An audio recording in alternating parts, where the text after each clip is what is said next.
Punjabi radio ਜਿਵੇਂ ਸੁਣ ਰਹੇ ਸਾਰੇ ਸਰੋਤਿਆਂ ਨੂੰ ਬਲਵਿੰਦਰ ਕੌਰ ਵੱਲੋਂ ਪਿਆਰ ਭਰੀ ਸਤਿ ਸ਼੍ਰੀ ਅਕਾਲ। ਸਰੋਤੇ ਪ੍ਰੋਗਰਾਮ ਖਬਰ ਤੇ ਨਜ਼ਰ ਜਿਸ ਵਿੱਚ ਹੁੰਦੇ ਨੇ ਸਾਡੇ ਨਾਲ ਬਲਤੇਜ ਪੰਨਾ ਜੀ ਪਟਿਆਲਾ ਸਟੂਡੀਓ ਤੋਂ ਖਬਰਾਂ ਤੇ ਨਜ਼ਰ ਮਾਰਾਂਗੇ। ਸਭ ਤੋਂ ਪਹਿਲਾਂ ਧੰਨਵਾਦ ਸਾਡੇ ਸਪਾਂਸਰ ਦਾ ਜਿਨ੍ਹਾਂ ਨੇ ਇਸ ਪ੍ਰੋਗਰਾਮ ਨੂੰ ਸਪਾਂਸਰ ਕੀਤਾ, ਸਭ ਤੱਕ ਪਹੁੰਚਾਇਆ। ਜੈਂਡਰ ਹੋਮ ਲੋਨ ਵਾਲੇ ਮੋਹਨ ਚੀਮਾ ਜੀ, ਜਿਨ੍ਹਾਂ ਦਾ ਫੋਨ ਨੰਬਰ 5599052575। ਇਹਨਾਂ ਤੋਂ ਤੁਸੀਂ ਰੀਫਾਈਨੈਂਸ ਕਰਵਾ ਸਕਦੇ ਹੋ ਅਤੇ ਘਰ ਵੀ ਖਰੀਦ ਸਕਦੇ ਹੋ। ਖਾਲਸਾ ਇੰਸ਼ੋਰੈਂਸ ਏਜੰਸੀ ਸਾਨੂੰ ਜੇ 4082722500। ਇਹਨਾਂ ਤੋਂ ਹਰ ਇੱਕ ਤਰ੍ਹਾਂ ਦੀ ਇੰਸ਼ੋਰੈਂਸ ਕਰਵਾ ਸਕਦੇ ਹੋ। ਗੁਰਦੀਪ ਸਿੰਘ ਵਿਰਦੀ, ਕਲੋਵਾ, ਸਤਨਾਮ ਸਿੰਘ ਸ਼ੇਰਗਿੱਲ ਸਰਮਾ, ਬੀਸਲਾ ਪਰਿਵਾਰ, ਮਨਜੀਤ ਸਿੰਘ ਦੀਵਾਨਾ ਫਰਜ਼ਨੋ, ਗੁਰਚਰਨ ਸਿੰਘ ਜੀ ਬੇਕਰਸਫੀਲਡ, ਮਨਦੀਪ ਸਿੰਘ ਸੈਨਾ ਜੀ, ਬਹੁਤ ਬਹੁਤ ਧੰਨਵਾਦ ਕਰਦੇ ਹਾਂ। ਪ੍ਰੋਗਰਾਮਾਂ ਨੂੰ ਸਪਾਂਸਰ ਕਰਦੇ ਹੋ, ਸਭ ਤੱਕ ਪਹੁੰਚਾਉਂਦੇ ਹੋ। ਸਾਡੇ ਨਾਲ ਜੁੜ ਚੁੱਕੇ ਨੇ ਬਲਤੇਜ ਪੰਨੂ ਜੀ, ਸਤਿ ਸ਼੍ਰੀ ਅਕਾਲ, ਸਵਾਗਤ ਹੈ ਜੀ। ਧੰਨਵਾਦ ਜੀ। ਗੱਲ ਕਰਦੇ ਹਾਂ ਬ੍ਰਿਟੇਨ ਦੀ ਉੱਪਰਲੇ ਸਦਨ ਦੀ। ਉਸ ਦੇ ਵਿੱਚ ਭਾਰਤ ਵਿੱਚ ਜੋ ਪਾਬੰਦੀਆਂ ਆ ਉਹਨਾਂ ਦੇ ਉੱਤੇ ਚਰਚਾ ਹੋਈ ਹੈ। ਉਹਦੇ ਪਹਿਲਾਂ ਹੇਠਲੇ ਸਦਨ ਦੇ ਵਿੱਚ ਇਸ ਮਾਮਲੇ ਦੇ ਉੱਤੇ ਚਰਚਾ ਜਿਹੜੀ ਉਹ ਹੋਈ ਸੀਗੀ। ਹੁਣ ਉੱਪਰਲੇ ਹਾਊਸ ਆਫ ਲਾਰਡ ਦੇ ਮੈਂਬਰਾਂ ਨੇ ਭਾਰਤ ਵਿਚਲੀਆਂ ਗੈਰ ਸਰਕਾਰੀ ਸੰਸਥਾਵਾਂ, ਅਕਾਦਮੀਆਂ ਤੇ ਜਿਹੜੇ ਹੋਰ ਗਰੁੱਪ ਨੇ ਉਹਨਾਂ ਦੀ ਆਜ਼ਾਦੀ ਦੇ ਮੁੱਦੇ ਦੀ ਪ੍ਰਧਾਨ ਮੰਤਰੀ ਬੋਰਿਸ ਜੌਨਸਨ ਤੋਂ ਮੰਗ ਕੀਤੀ ਕਿ ਅਗਲੇ ਮਹੀਨੇ ਭਾਰਤ ਦੀ ਫੇਰੀ ਦੇ ਦੌਰਾਨ ਉਹ ਪ੍ਰਧਾਨ ਮੰਤਰੀ ਨਰਿੰਦਰ ਮੋਦੀ ਹੋਰਾਂ ਦੇ ਕੋਲੇ ਇਹ ਮੁੱਦਾ ਜ਼ਰੂਰ ਚੁੱਕਣ। ਉੱਪਰਲੇ ਸਦਨ ਦੇ ਵਿੱਚ ਕ੍ਰਾਸ ਬੈਂਚ ਤੋਂ ਜਿਹੜੇ ਸੰਸਦ ਮੈਂਬਰ ਸੀ ਉਹ ਲਾਰਡ ਰਿਚਰਡ ਹੈਰਿਸ ਨੇ ਭਾਰਤ ਆਜ਼ਾਦੀ ਪਾਬੰਦੀਆਂ ਦੇ ਮੁੱਦੇ ਤੇ ਬਹਿਸ ਦਾ ਸੱਦਾ ਦਿੱਤਾ ਸੀ ਤੇ ਬ੍ਰਿਟੇਨ ਦੇ ਮੰਤਰੀ ਲਾਰਡ ਜੈਕ ਗੋਲਡਸਮਿਥ ਨੇ ਸਰਕਾਰ ਦੇ ਵੱਲੋਂ ਭਾਰਤ ਤੇ ਬ੍ਰਿਟੇਨ ਵਿਚਾਲੇ ਨਜ਼ਦੀਕੀ ਰਿਸ਼ਤਿਆਂ ਦਾ ਹਵਾਲਾ ਦਿੰਦਿਆਂ ਕਿਹਾ ਕਿ ਇਹ ਰਿਸ਼ਤੇ ਬ੍ਰਿਟੇਨ ਨੂੰ ਭਾਰਤ ਦੇ ਕੋਲੇ ਮਸਲਾ ਚੁੱਕੀ ਇਜਾਜ਼ਤ ਦਿਆ। ਉਹਨਾਂ ਨੇ ਕਿਹਾ ਕਿ ਭਾਰਤ ਤੇ ਬ੍ਰਿਟੇਨ ਦੇ ਵਿਚਾਲੇ ਰਿਸ਼ਤੇ ਬਹੁਤ ਗਹਿਰੇ ਤੇ ਵੱਡੇ ਆ। ਦੋਵਾਂ ਮੁਲਕਾਂ ਦੇ ਵਿਚਾਲੇ ਚੰਗੇ ਕਾਰੋਬਾਰੀ ਸੰਬੰਧ ਵੀ ਹੈ। ਇਹ ਵੀ ਕਿਹਾ ਕਿ ਸਾਡਾ ਨਜ਼ਰੀਆ ਹਮੇਸ਼ਾ ਭਾਰਤ ਸਰਕਾਰ ਕੋਲ ਕੋਈ ਵੀ ਮੁੱਦਾ ਸਿੱਧੇ ਤੌਰ ਤੇ ਚੁੱਕਣ ਦਾ ਰਿਹਾ। ਮਨੁੱਖੀ ਅਧਿਕਾਰਾਂ ਦੇ ਮੁੱਦੇ ਦੇ ਉੱਤੇ ਭਾਰਤ ਦੇ ਨਾਲ ਸਿੱਧੀ ਵਾਰਤਾ ਜਿਹੜੀ ਉਹ ਜਾਰੀ ਰੱਖੀ ਜਾਊਗੀ ਤੇ ਮੰਤਰਾਲਾ ਪੱਧਰ ਤੇ ਇਲਾਵਾ ਜੋ ਵੀ ਹੋ ਸਕਿਆ ਭਾਰਤ ਦੇ ਕੋਲੇ ਆਪਣੀ ਆਵਾਜ਼ ਚੁੱਕਦੇ ਰਹਾਂਗੇ। ਇਸ ਬਹਿਸ ਦੇ ਵਿੱਚ ਇਹ ਕਿਹਾ ਗਿਆ ਕਿ ਬ੍ਰਿਟੇਨ ਦੇ ਪ੍ਰਧਾਨ ਮੰਤਰੀ ਜਿਹੜੇ ਕਿ ਇਹ ਇੱਥੇ ਅਪ੍ਰੈਲ ਦੇ ਅਖੀਰ ਦੇ ਵਿੱਚ ਭਾਰਤ ਦਾ ਦੌਰਾ ਕਰਨਗੇ, ਉਹ ਰਣਨੀਤਿਕ ਤੌਰ ਦੇ ਉੱਤੇ ਇੱਥੇ ਇਹਦੇ ਸੰਬੰਧੀ ਗੱਲਬਾਤ ਜਿਹੜੀ ਆ ਪ੍ਰਧਾਨ ਮੰਤਰੀ ਨਰਿੰਦਰ ਮੋਦੀ ਹੋਰਾਂ ਦੇ ਨਾਲ ਜ਼ਰੂਰ ਕਰਨ। ਉਹ ਚੁੱਕਦੇ ਨੇ ਨਹੀਂ ਚੁੱਕਦੇ ਇਹ ਬਾਅਦ ਵਾਲੀਆਂ ਜਿਹੜੀਆਂ ਉਹ ਗੱਲਾਂ ਨੇ। 8 ਸੰਸਦ ਮੈਂਬਰਾਂ ਨੇ ਜੌਨਸਨ ਦੀ ਅਗਵਾਈ ਲਈ ਸਰਕਾਰ ਨੂੰ ਭਾਰਤ ਦੇ ਵਿੱਚ ਐਮਨੈਸਟੀ ਇੰਟਰਨੈਸ਼ਨਲ ਇੰਡੀਆ ਦਾ ਦਫ਼ਤਰ ਬੰਦ ਹੋਣ, ਇਹਦੇ ਬੈਂਕ ਖਾਤਿਆਂ ਦੇ ਨਾਲ ਲੈਣ ਦੇਣ ਰੋਕੇ ਜਾਣ, ਕਸ਼ਮੀਰ ਦੀ ਸਥਿਤੀ, ਪੱਤਰਕਾਰਾਂ ਨੂੰ ਕੈਦ ਕਰਨਾ, ਗੈਰ ਹਿੰਦੂ ਘੱਟ ਗਿਣਤੀਆਂ, ਦਲਿਤ ਕਾਰਕੁਨ, NGO ਤੇ ਮਨੁੱਖੀ ਅਧਿਕਾਰਾਂ ਦੀ ਉਲੰਘਣਾ ਖਿਲਾਫ ਮੁਹਿੰਮ ਛੇੜਨ ਵਾਲਿਆਂ ਖਿਲਾਫ ਕੇਸ ਦਰਜ ਕੀਤੇ ਜਾਣ ਦੇ ਡਰ ਵਰਗੇ ਮਸਲੇ ਚੁੱਕਣ ਦੀ ਅਪੀਲ ਜਿਹੜੀ ਉਹ ਕੀਤੀ। ਜੰਮੂ ਕਸ਼ਮੀਰ ਵਾਲੇ ਮਾਮਲੇ ਦੇ ਉੱਤੇ ਬ੍ਰਿਟੇਨ ਦੀ ਸਰਕਾਰ ਦਾ ਇਹ ਕਹਿਣਾ ਕਿ ਇਹ ਪੂਰੇ ਤਰੀਕੇ ਦੇ ਨਾਲ ਭਾਰਤ ਦਾ ਅੰਦਰੂਨੀ ਮਾਮਲਾ ਹੈ। ਇੱਕ ਹਫ਼ਤਾ ਪਹਿਲਾਂ ਬ੍ਰਿਟੇਨ ਸੰਸਦ ਦੇ ਹੇਠਲੇ ਸਦਨ house of Commons committee room 'ਚ ਭਾਰਤ ਦੇ ਖੇਤੀ ਸੁਧਾਰਾਂ ਨੂੰ ਲੈ ਕੇ ਭਾਰਤ 'ਚ ਚੱਲ ਰਹੇ ਕਿਸਾਨ ਅੰਦੋਲਨ ਦੇ ਮੁੱਦੇ ਦੇ ਉੱਤੇ ਚਰਚਾ ਵੀ ਹੋਈ ਸੀ ਔਰ ਉਦੋਂ ਭਾਰਤ ਇਹਦੇ ਉੱਤੇ ਵੱਡਾ ਜਿਹੜਾ ਸੀ ਉਹ ਰੋਸ ਜ਼ਾਹਰ ਕੀਤਾ ਸੀਗਾ ਔਰ ਜਿਹੜੇ ਹਾਈ ਕਮਿਸ਼ਨਰ ਨੇ ਉੱਥੇ ਉਹਨਾਂ ਨੇ ਵੀ ਇਹਦੇ ਉੱਤੇ ਰੋਸ ਜ਼ਾਹਰ ਕੀਤਾ ਸੀਗਾ ਕਿ ਬ੍ਰਿਟੇਨ ਹਾਈ ਕਮਿਸ਼ਨਰ ਨੂੰ ਤਲਬ ਵੀ ਕੀਤਾ ਗਿਆ ਸੀਗਾ। ਹੁਣ ਉੱਪਰਲੇ ਸਦਨ ਦੇ ਵਿੱਚ ਹੋਈ ਇਸ ਬਹਿਸ ਤੋਂ ਬਾਅਦ ਅਜੇ ਇਹਦੇ ਉੱਤੇ ਭਾਰਤ ਦਾ ਪ੍ਰਤੀਕਰਮ ਆਉਣਾ ਜਿਹੜਾ ਉਹ ਬਾਕੀ ਹੈ। ਜੀ ਜੀ, ਦੇਖੋ ਕੀ ਆਉਂਦਾ ਇਹਨਾਂ ਦਾ ਪ੍ਰਤੀਕਰਮ। ਅੱਗੇ ਗੱਲ ਕਰਦੇ ਹਾਂ। ਹਾਈ ਕੋਰਟ ਨੇ ਜਿਹੜਾ ਸ਼ਿਵ ਕੁਮਾਰ ਸੀਗਾ ਉਸ ਤੇ ਤਸ਼ੱਦਦ ਬਹੁਤ ਹੋਇਆ ਸੀ, ਉਸ ਦੀ ਜਾਂਚ ਦੇ ਹੁਕਮ ਦਿੱਤੇ। ਕੋਈ ਦੋ ਜਣੇ ਜਿਹੜੇ ਕਿ ਮਜ਼ਦੂਰਾਂ ਦੇ ਹੱਕਾਂ ਦੇ ਵਾਸਤੇ ਲੜਨ ਵਾਲੇ ਨੇ, ਨਵਦੀਪ ਕੌਰ ਤੇ ਸ਼ਿਵ ਕੁਮਾਰ, ਇਹਨਾਂ ਦੋਨਾਂ ਨੂੰ ਵੱਖ-ਵੱਖ ਧਾਰਾਵਾਂ ਦੇ ਤਹਿਤ ਪੁਲਿਸ ਨੇ ਅਰੈਸਟ ਕਰ ਲਿਆ ਸੀ। ਇਹ ਕਿਸਾਨ ਅੰਦੋਲਨ ਚੱਲ ਰਿਹਾ ਹੋਣ ਕਰਕੇ ਇਹਨਾਂ ਦੋਨਾਂ ਦਾ ਮੁੱਦਾ ਜਿਹੜਾ ਉਹ ਵੱਡੇ ਪੱਧਰ ਦੇ ਉੱਤੇ ਉੱਭਰ ਗਿਆ। ਲੋਕਾਂ ਨੇ ਮਦਦ ਔਰ ਖਾਸ ਤੌਰ ਦੇ ਉੱਤੇ ਪੰਜਾਬ ਹਰਿਆਣਾ ਹਾਈ ਕੋਰਟ ਦੇ ਵਕੀਲਾਂ ਨੇ ਇਹਦੇ ਵਿੱਚ ਜਿਹੜਾ ਸੀ ਮੂਹਰੇ ਹੋ ਕੇ ਜਿਹੜੇ ਸੀਨੀਅਰ ਵਕੀਲ ਸੀ ਉਹਨਾਂ ਨੇ ਮਦਦ ਕੀਤੀ, ਜਿਹਦੇ ਕਰਕੇ ਪਹਿਲਾਂ ਨਵਦੀਪ ਕੌਰ ਦੀ ਜ਼ਮਾਨਤ ਹੋਈ 3 ਕੇਸਾਂ ਦੇ ਵਿੱਚ, ਫਿਰ ਸ਼ਿਵ ਕੁਮਾਰ ਦੀ ਜ਼ਮਾਨਤ ਹੋਈ। ਸ਼ਿਵ ਕੁਮਾਰ ਦੇ ਪਿਤਾ ਨੇ ਹਾਈ ਕੋਰਟ ਦੇ ਵਿੱਚ ਜਿਹੜੀ ਉਹ ਰਿਟ ਪਟੀਸ਼ਨ ਕੀਤੀ ਸੀਗੀ ਕਿ ਉਹਦੇ ਮੁੰਡੇ ਦੇ ਉੱਤੇ ਤਸ਼ੱਦਦ ਹੋਇਆ। ਉਦੋਂ ਇਹਦਾ ਮੈਡੀਕਲ ਜਿਹੜਾ ਉਹ ਕਰਵਾਇਆ ਗਿਆ ਸੀ ਔਰ ਮੈਡੀਕਲ ਦੇ ਵਿੱਚ ਇਹ ਪ੍ਰੂਵ ਹੋਇਆ ਕਿ ਉਹਨੂੰ ਬਹੁਤ ਬੁਰੇ ਤਰੀਕੇ ਦੇ ਨਾਲ 3rd ਡਿਗਰੀ ਕੀਤਾ ਗਿਆ ਹਰਿਆਣੇ ਦੀ ਪੁਲਿਸ ਦੇ ਵੱਲੋਂ। ਉਹਦੀ ਇੱਕ ਲੱਤ ਤੱਕ ਜਿਹੜੀ ਉਹ ਤੋੜ ਦਿੱਤੀ ਗਈ। ਉਹ ਬਿਨਾਂ ਐਨਕ ਤੋਂ ਦੇਖ ਨਹੀਂ ਸਕਦਾ। ਉਹਦੀ ਐਨਕ ਕਈ ਦਿਨ ਜਿਹੜੀ ਉਹ ਦਿੱਤੀ ਨਹੀਂ ਪੁਲਿਸ ਨੇ ਔਰ ਉਹਨੂੰ ਗੈਰ ਕਾਨੂੰਨੀ ਹਿਰਾਸਤ ਦੇ ਵਿੱਚ ਰੱਖਿਆ। ਬਹੁਤ ਬੁਰੇ ਤਰੀਕੇ ਨਾਲ ਕੁੱਟਿਆ ਗਿਆ। ਹੁਣ ਪੰਜਾਬ ਹਰਿਆਣਾ ਹਾਈ ਕੋਰਟ ਨੇ ਸ਼ਿਵ ਕੁਮਾਰ ਨੂੰ ਸੋਨੀਪਤ ਪੁਲਿਸ ਦੇ ਵੱਲੋਂ ਗੈਰ ਕਾਨੂੰਨੀ ਹਿਰਾਸਤ 'ਚ ਰੱਖਣ, ਤਸ਼ੱਦਦ ਢਾਉਣ ਦੇ ਦੋਸ਼ਾਂ ਦੀ ਜਾਂਚ ਕਰਨ ਦੇ ਵਾਸਤੇ ਫਰੀਦਾਬਾਦ ਦੇ ਡਿਸਟ੍ਰਿਕਟ ਸੈਸ਼ਨ ਜੱਜ ਨੂੰ ਹੁਕਮ ਜਿਹੜੇ ਉਹ ਦਿੱਤੇ ਆ। ਸ਼ਿਵ ਕੁਮਾਰ ਦੇ ਪਿਤਾ ਨੇ ਇਹ ਪਾਈ ਪਟੀਸ਼ਨ ਦੇ ਉੱਤੇ ਜਸਟਿਸ ਅਵਨੀਸ਼ ਝਿੰਗਣ ਦੀ ਅਦਾਲਤ ਦੇ ਵੱਲੋਂ ਇਹ ਹੁਕਮ ਦਿੱਤੇ ਗਏ ਆ। ਪਟੀਸ਼ਨਰ ਨੇ ਸ਼ਿਵ ਕੁਮਾਰ ਖਿਲਾਫ IPC ਦੀਆਂ ਵੱਖ-ਵੱਖ ਧਾਰਾਵਾਂ ਦੇ ਤਹਿਤ ਦਰਜ ਵੱਖੋ ਵੱਖਰੇ ਕੇਸਾਂ ਦੀ ਜਾਂਚ ਜਿਹੜੀ ਆ ਉਹ ਕਿਸੇ ਏਜੰਸੀ ਤੋਂ ਕਰਵਾਉਣ ਦੀ ਨਿਰਦੇਸ਼ ਦੇਣ ਦੀ ਅਪੀਲ ਕੀਤੀ ਸੀ। ਉਹਦੇ ਪਿਓ ਦੇ ਵੱਲੋਂ ਸ਼ਿਵ ਕੁਮਾਰ ਨੂੰ ਹਿਰਾਸਤ ਦੇ ਵਿੱਚ ਰੱਖਣ, ਤਸ਼ੱਦਦ ਢਾਉਣ ਦੀ ਜਿਹੜੀ ਜਾਂਚ ਕਰਵਾਉਣ ਦੀ ਮੰਗ ਕੀਤੀ ਗਈ ਸੀ। ਬੈਂਚ ਨੇ ਸ਼ਿਵ ਕੁਮਾਰ ਦੇ ਕੇਸ ਦੇ ਵਿੱਚ ਹਰਿਆਣਾ ਪੁਲਿਸ ਦੇ ਵੱਲੋਂ ਬਣਾਈ ਵਿਸ਼ੇਸ਼ ਜਾਂਚ ਟੀਮ ਨੂੰ ਵੀ ਜਿਹੜੀ ਇਹ ਛਾਣਬੀਣ ਆ ਉਹ ਜਾਰੀ ਰੱਖਣ ਦੇ ਨਿਰਦੇਸ਼ ਦਿੱਤੇ ਆ, ਪਰ ਵੱਖਰੇ ਤੌਰ ਦੇ ਉੱਤੇ ਜਿਹੜੇ ਇਹਦੇ ਜੱਜ ਨੂੰ ਹੁਕਮ ਦਿੱਤੇ ਗਏ ਆ ਕਿ ਉਹ ਇਹਦੀ ਜਾਂਚ ਕਰਕੇ ਅਦਾਲਤ ਦੇ ਕੋਲੇ ਜਿਹੜਾ ਉਹ ਪੇਸ਼ ਕਰੇ। Senior advocate Punjab Haryana high court ਦੇ ਨੇ RS ਚੀਮਾ, ਐਡਵੋਕੇਟ ਅਰਸ਼ਦੀਪ ਸਿੰਘ ਚੀਮਾ ਤੇ ਹਰਿੰਦਰਦੀਪ ਸਿੰਘ ਬੈਂਸ ਨੇ ਇਹ ਜਿਹੜਾ ਸੀ ਉਹ ਪੇਸ਼ ਕੀਤਾ ਔਰ ਇਹਨਾਂ ਨੇ ਹੀ ਨੌਦੀਪ ਕੌਰ ਤੇ ਸ਼ਿਵ ਕੁਮਾਰ ਦੀ ਜਿਹੜੀ ਜ਼ਮਾਨਤ ਕਰਵਾਈ ਸੀ। ਔਰ ਬਹੁਤੀਆਂ ਜ਼ਮਾਨਤਾਂ ਜਿਹੜੀਆਂ ਦਿੱਲੀ ਦੇ ਵਿੱਚ ਗ੍ਰਿਫਤਾਰ ਲੋਕਾਂ ਦੀਆਂ ਹੋਈਆਂ ਉਹ ਇਹਨਾਂ ਹੀ ਵਕੀਲਾਂ ਦੀ ਵਜ੍ਹਾ ਕਰਕੇ ਜਿਹੜੀਆਂ ਹੋਈਆਂ ਨੇ।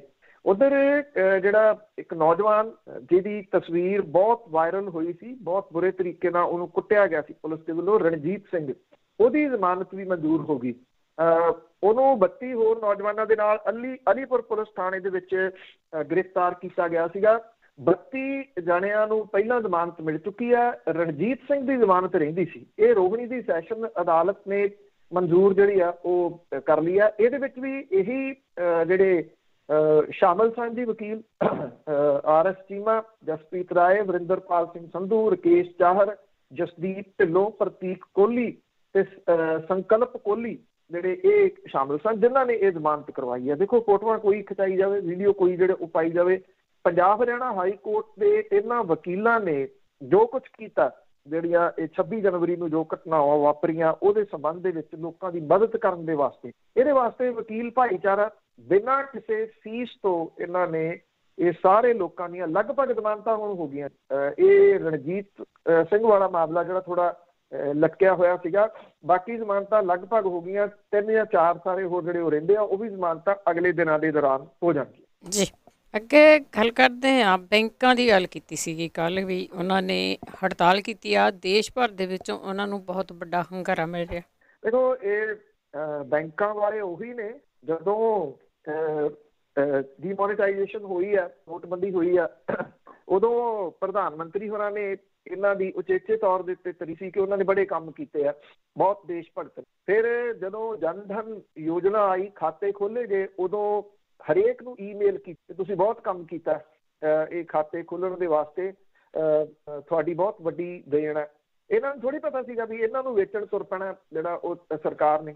ਸਵਾਲ ਇਹ ਸੀ ਇਹ ਲੋਕ ਬੋਲਦੇ ਨਹੀਂ, ਔਰ ਇਹਦੇ ਵਿੱਚੋਂ ਬਹੁਤੇ ਉਹ ਲੋਕ ਨੇ, ਬਹੁਤ ਸਾਰੇ ਹੋਣਗੇ ਉਹ ਲੋਕ ਜਿਹੜੇ ਕਿ ਗੋਦੀ ਮੀਡੀਆ ਦੇ ਪਿੱਛੇ ਲੱਗ ਨੇ, ਔਰ ਇਹ ਲੋਕ ਕਿਸਾਨ ਅੰਦੋਲਨ ਨੂੰ ਵੀ ਟਿੱਚਰਾਂ ਕਰਦੇ ਸੀ ਔਰ ਉਹਦੇ ਕਿਸਮ ਦੇ ਫੱਬ ਤੇ ਕੱਸਦੇ ਸੀ। ਹੁਣ ਜਦੋਂ ਪਈ ਆਪਣੇ ਉੱਤੇ ਤੇ ਫਿਰ ਨਿਕਲ ਕੇ ਜਿਹੜਾ ਜੀ ਉਹ ਬਾਹਰ ਆਏ ਔਰ ਬਿਨਾਂ ਕਿਸੇ ਸ਼ੱਕ ਦੇ ਕਿਸਾਨ ਅੰਦੋਲਨ ਜਿਹੜਾ ਉਹਨੇ ਇੱਕ ਹੌਸਲਾ ਜਿਹੜਾ ਉਹ ਲੜਨ ਵਾਲੇ ਲੋਕਾਂ ਨੂੰ ਬਖਸ਼ਿਆ, ਬਹੁਤ ਵੱਡਾ ਹੌਸਲਾ ਉਹਨੇ। ਥਾਂ ਥਾਂ ਦੇ ਉੱਤੇ ਜਿਹੜੇ ਲੋਕ ਆਪਣੇ ਹੱਕਾਂ ਦੇ ਵਾਸਤੇ ਬਾਹਰ ਨਿਕਲ ਰਹੇ ਆ, ਉਹਦੇ ਪਿੱਛੇ ਕਿਸਾਨ ਅੰਦੋਲਨ ਹੈ। ਪੰਜਾਬ ਤੋਂ ਸ਼ੁਰੂ ਹੋਇਆ ਕਿਸਾਨ ਅੰਦੋਲਨ ਹੈ। ਜਿਹੜੇ ਲੋਕ ਅੱਜ ਵੀ ਇਹਦੇ ਅੰਦੋਲਨ ਦੇ ਵਿਰੋਧ ਦੇ ਵਿੱਚ ਖੜਦੇ ਆ ਜਾਂ ਇਹਨੂੰ ਫੇਲ ਕਰਨ ਦੇ ਵਾਸਤੇ ਕੁਝ ਨਵੇਂ ਜਿਹੜੇ ਤੌਰ ਤਰੀਕੇ ਘੜੀ ਜਾਂਦੇ ਆ, ਉਹ ਇਹ ਗੱਲ ਨਹੀਂ ਜਿਹੜਾ ਜੀ ਉਹ ਸਮਝ ਰਹੇ ਕਿ ਇਹ ਅੰਦੋਲਨ ਜਿਹੜਾ ਉਹਨੇ ਕੈਸੀ ਇੱਕ ਜਾਗ ਇੱਥੇ ਲਾ ਦਿੱਤੀ ਹੋਈ ਹੈ। 10 ਲੱਖ ਤੋਂ ਉੱਪਰ ਬੈਂਕਾਂ ਦੇ ਇਹ ਕਰਮਚਾਰੀ ਸੀਗੇ ਜਿਨ੍ਹਾਂ ਨੇ 2 ਦਿਨ ਦੀ ਹੜਤਾਲ ਕੀਤੀ ਔਰ ਦੇਸ਼ ਭਰ ਦੇ ਵਿੱਚ ਇਹਨਾਂ ਨੂੰ ਭਰਵਾਂ ਹੁੰਗਾਰਾ ਮਿਲਿਆ। ਪਾਰਲੀਮੈਂਟ ਦੇ ਇਹ ਮਾਮਲਾ ਜਿਹੜਾ ਉਹ ਗੂੰਜਿਆ। ਵਿਰੋਧੀ ਧਿਰਾਂ ਦੇ ਵੱਲੋਂ ਸਰਕਾਰੀ ਬੈਂਕਾਂ ਦਾ ਪ੍ਰਾਈਵੇਟਾਈਜ਼ ਕਰਨਾ, ਜਿਹੜਾ ਇਹ ਵਿੱਤੀ ਸੁਰੱਖਿਆ ਦੇ ਨਾਲ ਸਮਝੌਤਾ ਜਿਹੜਾ ਉਹ ਕਰਾਰ ਦਿੱਤਾ ਗਿਆ, ਜਿਹੜੇ ਫਾਈਨੈਂਸਰ ਨੇ ਉਹਨੂੰ ਆ ਕੇ ਬੋਲਣਾ ਪਿਆ। ਉਹਨੇ ਇਹ ਗੱਲ ਕਹੀ ਕਿ ਸਾਰੇ ਬੈਂਕਾਂ ਨੂੰ ਪ੍ਰਾਈਵੇਟਾਈਜ਼ ਨਹੀਂ ਕੀਤਾ ਜਾ ਰਿਹਾ। ਪਹਿਲਾਂ ਤਾਂ ਇਹ ਗੱਲ ਹੀ ਨਹੀਂ ਸੀ, ਨਾ ਕਿਸੇ ਜਗ੍ਹਾ ਦੇ ਉੱਤੇ ਕੋਈ ਜਵਾਬ ਦਿੰਦੇ ਵੀ ਜੋ ਅਸੀਂ ਕਰ ਰਹੇ ਹਾਂ ਉਹ ਠੀਕ ਹੈ। ਲੋਕਾਂ ਨੂੰ ਮੁਸ਼ਕਲਾਂ ਆਈਆਂ, ਪਰ ਬੈਂਕਾਂ ਵਾਲਿਆਂ ਨੇ ਇਹ ਦੱਸਿਆ ਲੋਕਾਂ ਨੂੰ ਕਿ ਜਦੋਂ ਸਰਕਾਰੀ ਬੈਂਕ ਨਹੀਂ ਰਹਿਣਗੇ ਤੁਸੀਂ ਪ੍ਰਾਈਵੇਟ ਬੈਂਕਾਂ ਦੇ ਵਿੱਚੋਂ ਉਹ ਸਹੂਲਤਾਂ ਨਹੀਂ ਲੈ ਸਕੋਗੇ ਜਿਹੜੀਆਂ ਤੁਹਾਨੂੰ ਇਹ ਸਰਕਾਰੀ ਬੈਂਕਾਂ ਦੇ ਰਾਹੀਂ ਦਿੱਤੀਆਂ ਜਾ ਰਹੀਆਂ ਨੇ, ਜਿਹਦੇ ਵਿੱਚ ਸਟੂਡੈਂਟ ਲੋਨ ਹੈ, ਜਿਹਦੇ ਵਿੱਚ ਕਿਸਾਨੀ ਜਿਹੜਾ ਉਹ ਲੋਨ ਹੈ, ਇਹਨਾਂ ਦੀ ਗੱਲ ਜਿਹੜੀ ਉਹ ਕੀਤੀ ਗਈ। ਇਹਨਾਂ ਨੇ ਇਹ ਗੱਲ ਜਿਹੜੀ ਉਠਾਈ ਕਿ ਕੇਂਦਰ ਦੀ ਸਰਕਾਰ ਜਿਹੜੀ ਆ ਇਹਨੂੰ ਪ੍ਰਾਈਵੇਟਾਈਜ਼ ਕਰਕੇ ਕੁਛ ਜਿਹੜੇ ਪੂੰਜੀਪਤੀ ਨੇ ਉਹਨਾਂ ਨੂੰ ਲਾਹਾ ਦੇਣ ਦੀ ਦਿਸ਼ਾ ਦੇ ਵਿੱਚ ਕੰਮ ਕਰ ਰਹੀ ਆ। ਆਲ ਇੰਡੀਆ ਐਮਪਲਾਈਜ਼ ਐਸੋਸੀਏਸ਼ਨ ਦੇ ਜਨਰਲ ਸਕੱਤਰ ਜਿਹੜੇ ਆ ਉਹਨੇ ਇਹ ਗੱਲ ਕਹੀ ਕਿ ਦੇਸ਼ ਵਿਆਪੀ ਹੜਤਾਲ ਸਫਲ ਰਹੀ ਹੈ। ਵੱਡੀ ਗਿਣਤੀ ਬੈਂਕਾਂ ਦੀਆਂ ਜਿਹੜੀਆਂ ਬ੍ਰਾਂਚਿਸ ਸੀਗੀਆਂ ਉਹ ਦੂਜੇ ਦਿਨ ਵੀ ਬੰਦ ਰਹੀਆਂ। ਹੁਣ ਅੱਜ ਜਿਹੜੀ ਆ ਇੱਥੇ ਸਿੰਘੂ ਬਾਰਡਰ ਦੇ ਉੱਤੇ ਮੀਟਿੰਗ ਹੋ ਰਹੀ ਆ ਸੰਯੁਕਤ ਕਿਸਾਨ ਮੋਰਚੇ ਦੀ। ਇਸ ਸੰਯੁਕਤ ਕਿਸਾਨ ਮੋਰਚੇ ਦੀ ਮੀਟਿੰਗ ਦੇ ਵਿੱਚ ਜਿਹੜੀਆਂ 10 ਇਹ ਟ੍ਰੇਡ ਯੂਨੀਅਨਾਂ ਨੇ ਉਹਨਾਂ ਦੇ ਨੁਮਾਇੰਦੇ ਵੀ ਸ਼ਾਮਲ ਹੋਣਗੇ। ਇਹਦੇ ਵਿੱਚ ਟਰਾਂਸਪੋਰਟਰ ਵੀ ਸ਼ਾਮਲ ਹੋ ਰਹੇ ਆ ਕਿਉਂਕਿ ਟਰਾਂਸਪੋਰਟਰ ਬਹੁਤ ਬੁਰੇ ਤਰੀਕੇ ਦੇ ਨਾਲ ਫਸੇ ਹੋਏ ਆ। ਇਹ ਜਿਹੜੇ ਜਿੰਨੇ ਲੋਕ ਵੀ ਇਹ ਹੁਣ ਨਾਲ ਤੁਰੇ ਆਉਂਦੇ ਆ 26 ਮਾਰਚ ਨੂੰ ਜਿਹੜਾ ਭਾਰਤ ਬੰਦ ਦਾ ਸੱਦਾ ਸੰਯੁਕਤ ਕਿਸਾਨ ਮੋਰਚੇ ਨੇ ਦਿੱਤਾ ਉਹਦੇ ਤੋਂ ਇਹ ਲੱਗ ਰਿਹਾ ਕਿ ਇਹਨੂੰ ਬਹੁਤ ਵੱਡਾ ਹੁੰਗਾਰਾ ਜਿਹੜਾ ਮੁਲਕ ਪੱਧਰ ਦੇ ਮਿਲੂਗਾ 26 ਤਰੀਕ ਵਾਲੇ ਨੂੰ। 26 ਤੋਂ ਪਹਿਲਾਂ ਇਸੇ ਕਰਕੇ 23 ਮਾਰਚ ਨੂੰ ਨੌਜਵਾਨ ਜਿਹੜੇ ਨੇ ਸ਼ਹੀਦ ਆਜ਼ਮ ਭਗਤ ਸਿੰਘ, ਰਾਜਗੁਰੂ ਤੇ ਸੁਖਦੇਵ ਦੇ ਸ਼ਹੀਦੀ ਦਿਹਾੜੇ ਦੇ ਉੱਤੇ ਸਰਹੱਦਾਂ ਦੇ ਉੱਤੇ ਉਹਨਾਂ ਨੂੰ ਆਉਣ ਦਾ ਸੱਦਾ ਦਿੱਤਾ ਗਿਆ ਔਰ ਜਿਹੜੇ ਉਗਰਾਹਾਂ ਨੇ ਉਹਨਾਂ ਦੀ ਅਗਵਾਈ ਦੇ ਵਿੱਚ ਵੱਡੀ ਗਿਣਤੀ ਦੇ ਵਿੱਚ ਜਿਹੜੇ ਲੋਕ ਨੇ ਉਹ ਸਰਹੱਦਾਂ ਵੱਲ ਨੂੰ ਜਾਣਗੇ 23 ਨੂੰ। ਪਰ ਇਹ ਜਿਹੜੀ ਬੈਂਕਾਂ ਦੀ ਹੜਤਾਲ ਸਫਲ ਹੋਈ ਆ ਵਿੱਚ ਐਡੀ ਵੱਡੀ ਗਿਣਤੀ ਦੇ ਵਿੱਚ ਲੋਕ ਸ਼ਾਮਲ ਹੋਏ ਆ, ਇਹ ਵੀ ਕਿਤੇ ਨਾ ਕਿਤੇ ਉਹਨਾਂ ਲੋਕਾਂ ਨੂੰ ਹੌਸਲਾ ਦੇਊਗੀ ਜਿਹੜੇ ਲੜਨਾ ਚਾਹੁੰਦੇ ਨੇ ਪਰ ਡਰਦੇ। ਜੀ ਫਿਰ ਤਾਂ ਸਾਰਾ ਸਿਸਟਮ ਹੀ ਹਿੱਲਣ ਲੱਗਾ ਆ ਇੰਡੀਆ ਦਾ। ਅੱਗੇ ਗੱਲ ਕਰਦੇ ਆ ਪੰਜਾਬ ਦੀ ਪੋਲਿਟਿਕਸ ਦੇ ਵਿੱਚ ਸਿੱਧੂ ਤੇ ਕੈਪਟਨ ਦੀ, ਕਦੀ ਇਹ ਕੁਛ ਕਰਦੇ ਕਦੀ ਕੁਛ ਕਰਦੇ ਆ। ਹੁਣ ਮੁਲਾਕਾਤ ਹੋਊਗੀ ਇਹਨਾਂ ਦੀ। ਮੁਲਾਕਾਤਾਂ ਪਹਿਲਾਂ ਵੀ ਹੋਈਆਂ ਨੇ, ਕਹਾਣੀ ਉੱਥੇ ਹੀ ਖੜੀ ਆ। ਬ੍ਰੇਕਫਾਸਟ ਕਰ ਲਿਆ, ਲੰਚ ਕਰ ਲਿਆ, ਡਿਨਰ ਕਰ ਲਿਆ। ਨਵਜੋਤ ਸਿੰਘ ਸਿੱਧੂ ਜਿਹੜੇ ਪਹਿਲਾਂ ਬੋਲਣੋਂ ਨਹੀਂ ਹਟਦੇ ਸੀ ਉਹ ਚੁੱਪੀ ਕਰ ਗਏ ਦੇਰ ਤੋਂ। ਹੁਣ ਅੱਜ ਕੱਲ੍ਹ ਟਵੀਟ ਰੂਲ ਕਰਨ ਲੱਗੇ ਆ ਕੁਛ ਔਰ ਟਵੀਟ ਕਰਕੇ ਉਹ ਜਿਹੜੇ ਤਰੀਕੇ ਦੇ ਨਾਲ ਬੋਲਦੇ ਆ ਉਹ ਆਮ ਲੋਕਾਂ ਨੂੰ ਸਮਝ ਨਹੀਂ ਆਉਂਦਾ ਵੀ ਉਹ ਕਹਿਣਾ ਕੀ ਚਾਹੁੰਦੇ ਆ। ਉਹ ਇਸ ਤਰ੍ਹਾਂ ਦੀ ਕੋਈ ਗੱਲ ਕਰਦੇ ਆ ਵੀ ਇੱਕ ਮੁਲਕ ਦਾ ਇੱਕ ਰਾਜਾ ਬਹੁਤ ਮਾੜਾ ਤੇ ਉਹ ਉੱਥੋਂ ਦੇ ਲੋਕਾਂ ਨੂੰ ਪਰੇਸ਼ਾਨ ਕਰਦਾ। ਕਿਹੜਾ ਮੁਲਕ, ਕਿਹੜਾ ਰਾਜਾ, ਕਿਹੜੇ ਲੋਕ, ਕੀ ਪਰੇਸ਼ਾਨੀ ਹੈ, ਇਹਦੇ ਬਾਰੇ ਨਹੀਂ ਉਹ ਦੱਸਦੇ। ਉਹਨਾਂ ਦੇ ਟਵੀਟ ਕੁਛ ਇਸ ਤਰ੍ਹਾਂ ਦੇ ਹੁੰਦੇ ਆ ਮਤਲਬ ਕਿ ਜਿਹੜੇ ਕਲੀਅਰ ਗੱਲ ਨਹੀਂ ਕਰਦੇ। ਹੁਣ ਜਦੋਂ ਅਖੀਰਲਾ ਵਰ੍ਹਾ ਜਿਹੜਾ ਜੀ ਉਹ ਸਰਕਾਰ ਦਾ ਸ਼ੁਰੂ ਹੋ ਗਿਆ ਤਾਂ ਇਹਦੇ ਦਰਮਿਆਨ ਅੱਜ ਫਿਰ ਪਹਿਲਾਂ ਲੰਚ ਦੇ ਉੱਤੇ ਸੱਦਿਆ ਗਿਆ ਸੀਗਾ ਪਰ ਬਾਅਦ ਦੇ ਵਿੱਚ ਇਹ ਮੀਟਿੰਗ ਲੰਚ ਤੋਂ ਚਾਹ ਦੀ ਕਰ ਦਿੱਤੀ ਕਿਉਂਕਿ ਜਿਹੜੇ ਪ੍ਰਧਾਨ ਮੰਤਰੀ ਨੇ ਉਹਨੇ ਮੁੱਖ ਮੰਤਰੀਆਂ ਦੀ ਮੀਟਿੰਗ ਲੈਣੀ ਆ ਕਰੋਨਾ ਵਾਇਰਸ ਦੇ ਸੰਬੰਧ ਦੇ ਵਿੱਚ। ਅੱਜ ਜਿਹੜਾ ਇਹ ਮੀਟਿੰਗ ਹੈ ਇਹ ਕੀ ਕੋਈ ਦਿਸ਼ਾ ਤੈਅ ਕਰ ਸਕਦੀ ਹੈ? ਕੀ ਨਵਜੋਤ ਸਿੰਘ ਸਿੱਧੂ ਦੀ ਵਾਪਸੀ ਹੋ ਸਕਦੀ ਹੈ ਜਿਹੜੇ ਮੰਤਰੀ ਮੰਡਲ ਦੇ ਵਿੱਚ? ਇਸ ਚੀਜ਼ ਨੂੰ ਤੈਅ ਕਰੂਗੀ। ਪੰਜਾਬ ਕਾਂਗਰਸ ਦੇ ਜਿਹੜੇ ਮਾਮਲਿਆਂ ਦੇ ਇੰਚਾਰਜ ਨੇ ਹਰੀਸ਼ ਰਾਵਤ ਨੇ ਇਹ ਲੰਚ ਡਿਪਲੋਮੈਸੀ ਜਿਹੜੀ ਆ ਉਹ ਲੀਕੀ ਆ ਔਰ ਇਹ ਕਿਹਾ ਜਾ ਰਿਹਾ ਕਿ ਇਹ ਅਗਲਾ ਰੋਡ ਮੈਪ ਤਿਆਰ ਕਰਨਗੇ। ਹੁਣ ਰੋਡ ਮੈਪ ਕਿਵੇਂ ਤਿਆਰ ਹੋਊਗਾ ਇਹ ਸਭ ਤੋਂ ਵੱਡਾ ਜਿਹੜਾ ਜੀ ਉਹ ਸਵਾਲ ਹੈ। ਨਵਜੋਤ ਸਿੰਘ ਸਿੱਧੂ ਹੋਰੀ ਇੱਕ ਤਾਂ ਪੂਰੀ ਤਾਕਤ ਦੇ ਨਾਲ ਪੰਜਾਬ ਦੇ ਵਿੱਚ ਦੁਬਾਰਾ ਆਉਣਾ ਚਾਹੁੰਦੇ ਆ ਸਰਕਾਰ ਦੇ ਵਿੱਚ। ਉਹ ਇਸ ਲਈ ਇੱਛੁਕ ਨੇ ਵੀ ਜਾਂ ਤਾਂ ਉਹਨਾਂ ਨੂੰ ਪੰਜਾਬ ਪ੍ਰਦੇਸ਼ ਕਾਂਗਰਸ ਦਾ ਪ੍ਰਧਾਨ ਬਣਾਇਆ ਜਾਵੇ ਜਾਂ ਫਿਰ ਡਿਪਟੀ ਮੁੱਖ ਮੰਤਰੀ ਦਾ ਅਹੁਦਾ ਦਿੱਤਾ ਜਾਵੇ। ਅਮਰਿੰਦਰ ਸਿੰਘ ਇਹਨਾਂ ਦੋਨਾਂ ਅਹੁਦਿਆਂ ਦੇ ਉੱਤੇ ਨਵਜੋਤ ਸਿੰਘ ਸਿੱਧੂ ਨੂੰ ਨਹੀਂ ਆਉਣ ਦੇਣਾ ਚਾਹੁੰਦੇ। ਉਹ ਇਹ ਕਹਿੰਦੇ ਨੇ ਕਿ ਇੱਕ ਤਾਂ ਉਹਨਾਂ ਦਾ ਬਿਜਲੀ ਦਾ ਵਿਭਾਗ ਪਿਆ ਜਿੱਥੇ ਉਹਨਾਂ ਨੇ ਲਾਇਆ ਸੀ ਉਹ ਲੈ ਲਓ, ਉਹ ਤੁਹਾਡੇ ਵਾਸਤੇ ਖਾਲੀ ਪਿਆ, ਉਹਦੇ ਉੱਤੇ ਨਵਜੋਤ ਸਿੰਘ ਸਿੱਧੂ ਨਹੀਂ ਆਉਣਾ ਚਾਹੁੰਦੇ। ਇਹ ਵੀ ਕਿਹਾ ਜਾ ਰਿਹਾ ਕਿ ਪੀਕੇ ਜਿਹਨਾਂ ਨੂੰ ਹਾਇਰ ਕੀਤਾ ਗਿਆ ਪਿਛਲੇ ਦਿਨੀ ਕੈਪਟਨ ਅਮਰਿੰਦਰ ਸਿੰਘ ਹੋਰਾਂ ਦੇ ਵੱਲੋਂ ਉਹਨੇ ਵੀ ਇਹਦੇ ਵਿੱਚ ਰੋਲ ਨਿਭਾਇਆ ਕਿ ਦੁਬਾਰਾ ਮੀਟਿੰਗ ਜਿਹੜੀ ਆ ਉਹ ਕਰਵਾਈ ਜਾਵੇ ਕਿਉਂਕਿ ਨਵਜੋਤ ਸਿੰਘ ਸਿੱਧੂ ਨੂੰ ਹਾਈ ਕਮਾਂਡ ਨੇ ਜਿਹੜਾ ਸਟਾਰ ਪ੍ਰਚਾਰਕ ਲਾਇਆ ਉਹਨੂੰ ਪੱਛਮੀ ਬੰਗਾਲ ਤੇ ਆਉਣ ਦੇ ਵਾਸਤੇ ਉਹਦੀਆਂ ਡਿਊਟੀਆਂ ਜਿਹੜੀਆਂ ਉਹ ਲਾਈਆਂ ਗਈਆਂ ਨੇ।